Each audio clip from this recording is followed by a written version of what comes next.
The Chief Justice of Pakistan had ordered that 8 February election is a writing on the wall, writing on the stone, پتھر پہ لکیر ہے. تو پھر کس کی یہ جرت ہوئی کہ انہوں نے ان کے لیٹر اینڈ اسپرٹ پہ چیف جسٹس کے عمل نہیں ہونے دیا اور اس الیکشن کو چرایا. اس کی بازگشت آج اس 13 رکنی بینچ میں ایک محترم سینئر جج صاحب کی آج کمنٹس یہیں پہ آئے ہیں. آپ نے رپورٹ کیا ہوگا کہ 8 فروری کے الیکشن میں irregularities رپورٹ ہوئی ہیں. علی محمد نہیں کہہ رہا, عمران خان صاحب نہیں کہہ رہے, چیئرمین بیرسٹر گوہر نہیں کہہ رہا, جنرل سیکرٹری عمر ایوب خان نہیں کہہ رہا, فارمر اسپیکر اسد قیصر نہیں کہہ رہے. اس محترم عدالت کے ایک جج کہہ رہے ہیں کہ irregularities ہوئی ہیں. اسی لیے عمران خان صاحب سے جب اڈیالہ میں ملاقات ہوئی, میں نے 2 بار یہ بات کی اور دونوں بار انہوں نے اس بات کا کہا کہ ایسا ہونا چاہیے, اور انہوں نے کہا کہ میں حامد خان صاحب کو کہوں گا کہ وہ اس کو اٹھائیں, منسوخ کریں کہ محترم جناب چیف جسٹس آف پاکستان کے پاس ہماری 184(3) کی پٹیشن کئی مہینوں سے پڑی ہے کہ اس الیکشن پہ آپ جوڈیشل آڈٹ کیجئے, انویسٹیگیٹ کیجئے کہ کس نے قوم کے مینڈیٹ پہ ڈاکہ ڈالا. کیا الیکشن پہ منظم ڈاکہ ڈالنا آرٹیکل 6 کی خلاف ورزی نہیں ہے؟ یہ میرے ساتھ وکلا ہے, پیچھے سپریم کورٹ ہے, جورسٹ بیٹھے ہیں, قاضی قضات اندر بیٹھے ہیں, تمام جسٹس صاحبان بیٹھے ہیں. مجھے ایک ادنا سے وکیل کو کوئی یہ سمجھائے کہ جب چیف جسٹس کہہ رہے ہیں کہ 8 فروری کا الیکشن پتھر پہ لکیر ہے, کس سرکاری ادارے کے یا کس حکومتی ترجمان کے, کس حکومتی اہلکار کی یہ جرت کہ وہ اس الیکشن کو چرائے, لوگوں سے نامینیشن پیپر چھینے, لوگوں سے فارم 45 چھینے, جعلی فارم 47 دے, اور پھر ستم بالائے ستم کہ ہمارا تو معاشرہ خواتین کے سر پہ ہاتھ رکھنے کا ہے, خواتین کے سر پہ چادر رکھنے کا ہے, ان کے سر پہ دوپٹہ رکھنے کا ہے, دوپٹہ چھیننے کا نہیں.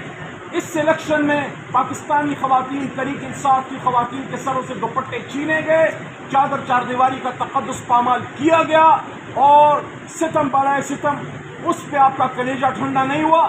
عمران خان گولیاں کھا کے 3 سے 2 سے اندر بیٹھا ہے, عید کی کوئی نماز نہیں پڑھ سکا.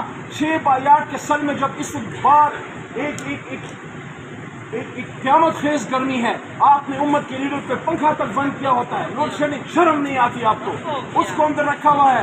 کینسر زدہ 80-85 سالہ ڈاکٹر یاسمین راشد وہ بھی جیل میں, اور ہماری اور آپ کی چھوٹی بہن بچی سنم جاوید صاحبہ, عالیہ حمزہ جو فارمر MLA بھی ہے اور ایک انجینئر ہے, پڑھی لکھی خاتون ہے, وہ ماں ہے. 6 گھنٹے میڈیا کو کہہ رہا ہوں 6 گھنٹے ان خواتین کو تپتی دھوپ میں لوہے سے بنے والی پریزن ویلز میں کھڑا کیا جاتا ہے. کیا وہ پاکستان میں ہے یا وہ اسرائیل میں؟ کیا وہ پاکستان میں ہے یا مقبوضہ کشمیر میں؟ کون سا ایسا جرم ہو گیا ہے؟ کیا 71 سے بڑا جرم ہو گیا ہے؟ کیا ہو گیا ہے جو ان خواتین کے ساتھ ظلم ہو رہا ہے؟ اور اب آپ ہماری خواتین کی ریزرو سیٹس بھی چھیننا چاہتے ہیں, اس کو نہیں چھیننے دیں گے. ہم عدالت میں ہیں, ابھی فی الحال روڈوں پہ نہیں ہیں. انشاءاللہ ہماری اسٹریٹ پاور کا سب کو پتہ ہے. آج اگر پاکستان میں ایک جماعت پورے ملک سے بندہ نکال سکتی ہے وہ تحریک انصاف ہے, لیکن ہم نے اپنی ذمہ داری اپنی سپریم کورٹ کے سر رکھی ہے. ہم توقع رکھتے ہیں کہ انصاف پہ مبنی فیصلہ کریں گے, اور جہاں آئین یہ کہتا ہے, آخری بات, جہاں آئین یہ کہتا ہے کہ متناسب نمائندگی دی جائے گی خواتین اور اقلیتی ممبران کو, تو متناسب نمائندگی کا مطلب یہ ہے کہ آپ نہ کسی جماعت کو اس کے حق سے زیادہ اور نہ کم دے سکتے ہیں. یہ جو سیٹیں ہیں یہ تحریک انصاف کا حق ہے, یہ تحریک انصاف کو ملنی چاہیے, لیکن شرم کسی کو آئے تو آئے. حکومت تو اب اس چکر میں ہے کہ وہ سیٹیں جو ان کی بنتی ہی نہیں ہیں, یا تو یہ فیصلہ ہونا ہے کہ یہ سیٹیں ہمیں ملیں گی یا نہیں ملیں گی, جو کہ ملنی چاہیے. کس منہ سے حکومتی وکلاء اور حکومتی اٹارنی جنرل اور حکومتی جو ہے سینئر لوگ اور سیاستدان یہ کہتے ہیں کہ یہ سیٹیں بھی ہمیں دے دو؟ یعنی کہ آپ کا پیٹ ہی نہیں بھرتا, آپ کا کلیجہ ٹھنڈا ہی نہیں ہوتا. اس بات کی سزا دے رہے ہیں عوام کو, اور کس بات کا انتقام لے رہے ہیں پاکستان کی جمہوریت سے کہ آپ نے ملک کے سب سے بڑے لیڈر کو جیل میں ڈال دیا, اس کو اپنے اڈیالہ میں پھینک دیا. شاہ محمود قریشی جو فخر ہے, جس نے ریمنڈ ڈیوس کے معاملے پہ وزارت خارجہ کو ٹھوکر ماری, جو کھڑا ہے عمران خان کے ساتھ, جو ایک مناسب شائستہ آدمی ہے, پاکستان کی سیاست میں ایک گفتگو اور سلجھا ہوا شخص ہے. وہ اس کے ساتھ آپ نے کیا کیا؟ سزا دی عمران خان صاحب کے ساتھ کھڑے ہونے کی. اور اب جو آپ کرنے جا رہے ہیں، کل آپ کو قومی اسمبلی میں پرسوں اس کی بازگشت آئی. ہم نے خیبر پختونخوا ہاؤس میں سی ایم خیبر پختونخوا سے بریفنگ لی.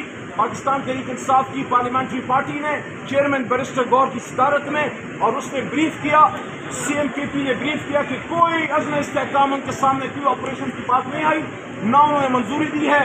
جو عمران خان کی پالیسی ہوگی وہ خیبر پختونخوا کی صوبائی حکومت کی پالیسی ہوگی.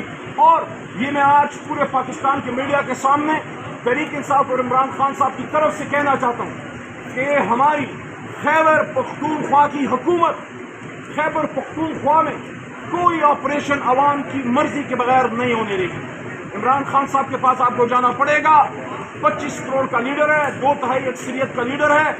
آپ کو جو بھی بڑا کام کرنا ہے، چاہے خان صاحب سے بات کریں. خان صاحب کی جو پالیسی ہوگی وہ علی کی بھی پالیسی ہوگی، وہ عمر کی بھی پالیسی ہوگی، اسد قیصر کی بھی ہوگی، بیرسٹر گور کی بھی ہوگی، اور تحریک انصاف کی بھی ہوگی. اچھا علی محمد صاحب، آپ نے کہا کہ آپریشن کے صوبے میں اجازت نہیں دی جائے گی. آپ یہ بتائیے گا کیا مزاحمت ہوگی، یا کیا آپ سمجھتے ہیں کہ صوبے میں کیا صورتحال ڈیولپ ہو سکتی ہے، اور آپریشن سیکورٹی صورتحال میں پھر متبادل آپشن کیا ہے؟ دیکھیے جگہ ہم محب وطن پاکستانی، لیکن اسلام آباد میں اور لاہور میں بیٹھ کے اور گجرانوالے اور پنڈی میں بیٹھ کے آپ کو اس حدت کا اندازہ نہیں جو حدت خیبر پختونخوا میں محسوس کی جا رہی ہے. آپریشن کے نام پہ وہاں سوشل فیبرک ڈسٹروائے ہو چکا ہے. وہ خواتین جو کبھی گھروں سے باہر نہیں نکلتی تھی، خیبر پختونخوا میں پردے کا سخت کلچر ہے، وہ خواتین در بدر ہوئی ہیں.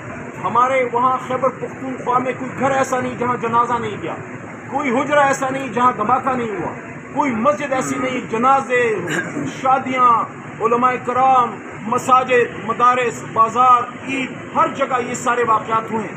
اس لیے ہم یہ کہتے ہیں اگر آپ نے کچھ کرنا ہے، پہلے آپ ایوان کو قومی اسمبلی کو اعتماد میں لیں، آپ لائیں. آپ کے پاس جو منصوبہ ہے کیا چیز ہے، کیونکہ عمران خان صاحب کا بانی چیئرمین عمران خان صاحب کا ہمیشہ یہ نقطہ نظر رہا ہے کہ وہ اپنے لوگوں کے خلاف آپریشن یا فوج کشی کے ہمیشہ خلاف رہے.